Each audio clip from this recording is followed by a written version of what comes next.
All right, today I'm talking about comic page design that I'm only going to get into it a little bit. There's obviously a whole, an art form to it, but I'm going to talk about some basics. So we're going to talk about the grid, meaning kind of a grid format. I'll show you an example right now. Here we go. So you can see that that is a 6-panel grid right there for this Ninja Turtle comic.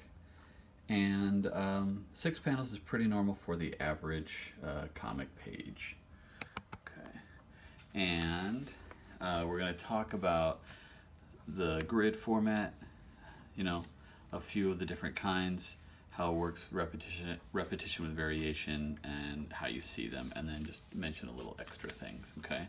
So I'm going to just start showing you some examples, all right? We have the Ninja Turtle comic, has a really basic 6-panel grid here, and if you look, I'm going to turn some pages, it varies, but it still keeps these three kind of like, rows here. And this, where the Rat King shows up is a bit more important in the story, so it's a bigger panel. But that's basically what's going on in this comic until they hit something a lot bigger story-wise. I'll show you some others. Here's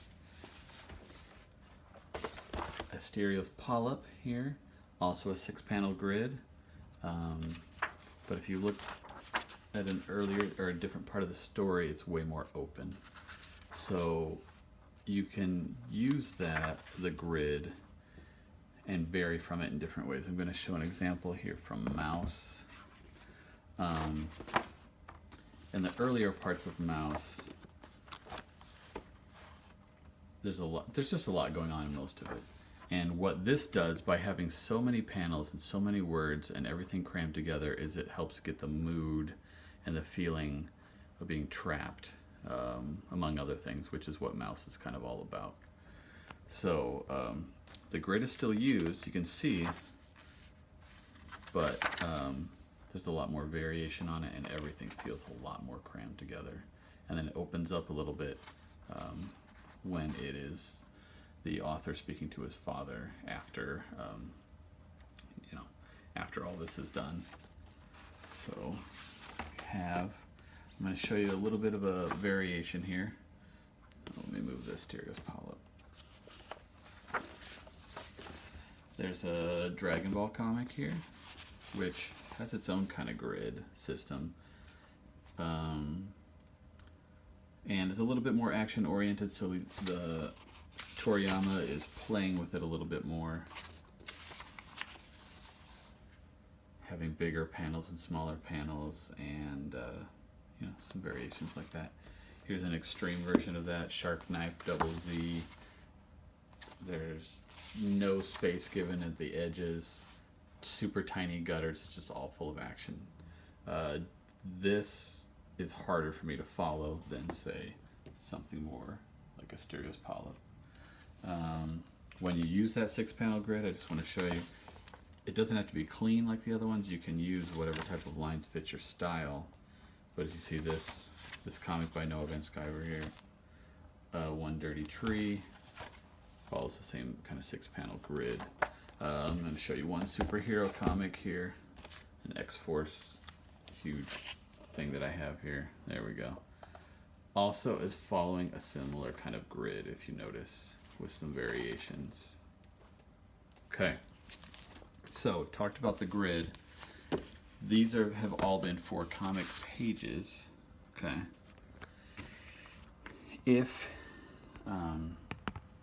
you're going to talk about the grid, there's also, besides the page, kind of the strip, the regular comic strip, which is this kind of format here, usually 3 or 4 panels.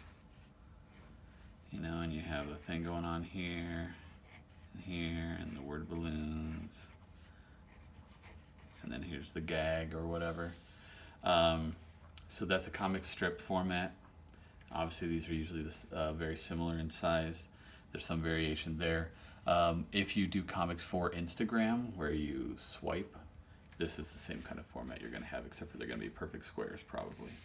The last format I'm going to talk about is the Webtoon, which, if you don't know, is kind of made to be viewed on a mobile phone.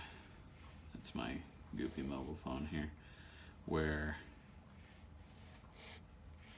panels might be arranged this way, and you're always swiping up in order to read them. So if you have a comic that's regular kind of page format like this, and you want to make it for Webtoons, you're going to have to change how the panels are arranged. If you make a comic specifically for Webtoon, it's going to be like that. So the idea with this, with the grid, is you have repetition with variation. It allows you to follow the story. It has some kind of thing that makes sense to you as far as how things are going to go, but but it keeps it kind of solid so that a reader can follow it. Remember too, each comic is several illustrations. That's an ad there. Several illustrations on one page. So you're meant to be read them one panel at a time, but also be able to see what's going on in the other pages. For a digital format where you're only seeing one page at a time or a little bit, that's a little bit different. I've seen some web comics that are just an individual panel for each page and you flip through. So just a few little extras to think about. 99% of the time, you're going to want to have the word balloons up top. That's the first thing you read as your eye kind of goes in. Sometimes it's going to change. It makes it harder to read. That's just kind of a rule of thumb. And design the word balloons and the sound effects first. When you're laying out a panel, pages, you need to know what this is so that you can provide space for it and it can fit well in your format. It's well designed here. You're looking up the manhole and then you're coming down to seeing that they're coming from below. So those are just some little tips. The big thing with the comic page design, figure out your format, figure out a really basic grid structure that you're going to use, and vary that when you need it, but kind of stick there. It helps for storytelling. Oh yeah, there's one thing I missed. Let me see, I can find it in the Asterios Polyp here.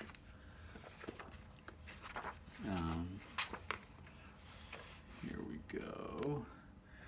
When you use the same view in two panels like this, it allows for acting of the characters. She has the same look, but he is less surprised there. So you, by using the same view instead of switching it up like you might in a more action-oriented series here, it helps to tell the story. You can see the subtle variations help you see what's going on. And just remember, this is not animation. You're not, seeing the actual movement. There's a lot of implied movement in between here, from here to here, that your brain is making up. And keeping things simple, generally, is going to make for a clearer and easier to follow story. All right? Thank you. Yay. Read comics.